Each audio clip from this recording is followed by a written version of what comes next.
আপনারা কোনোদিনও মুড়ি দিয়ে পকোড়া তৈরি করে খেয়েছেন? যদি না খেয়ে থাকেন অবশ্যই কিন্তু ভিডিওটি শেষ পর্যন্ত দেখার অনুরোধ রইল। অবশ্যই কিন্তু আপনারা বাড়িতে ট্রাই করে দেখবেন, খেতে অসাধারণ হয়েছিল। এটা সন্ধ্যের সময় টিফিনের স্ন্যাক্স হিসাবে অবশ্যই পরিবেশন করতে পারবেন, আর এটা খুব কম সময়ের মধ্যেই হয়ে যায়। চলুন রেসিপিটি দেখে নেওয়া যাক। প্রথমেই নিয়ে নিয়েছি কিছুটা পরিমাণে কোচানো পেঁয়াজ আর কাঁচা লঙ্কা কুচি, নিয়েছি একটা ডিম, সামান্য পরিমাণে লবণ, হলুদ গুঁড়ো, লঙ্কার গুঁড়ো, দিয়ে দিয়েছি কালো জিরে, আদা বাটা আর 2 কোয়া রসুন। রসুনটাকে এরকম গ্রেটারের সাহায্যে একটু গ্রেট করে দিলে ভালো হয়। ভিডিওটি ভালো লাগলে অবশ্যই কিন্তু লাইক, শেয়ার, সাবস্ক্রাইব করে পাশে থাকবে।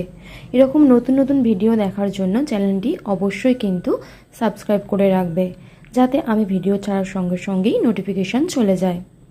এবারে একে একে সব উপকরণ দেওয়ার পরে দিয়ে দিয়েছি মুড়ি। মুড়িটা দিয়ে এবারে আলতো হাতে কিন্তু সব উপকরণগুলো মাখিয়ে নিতে হবে, যাতে মুড়ি কিন্তু ভেঙে না যায়। এবারে সব শেষে দিয়ে দিতে হবে চালের গুঁড়ি। চালের গুঁড়ি দেওয়ার ফলে কিন্তু পকোড়াটা খুব ক্রিস্পি হবে আর খেতেও খুব ভালো লাগবে।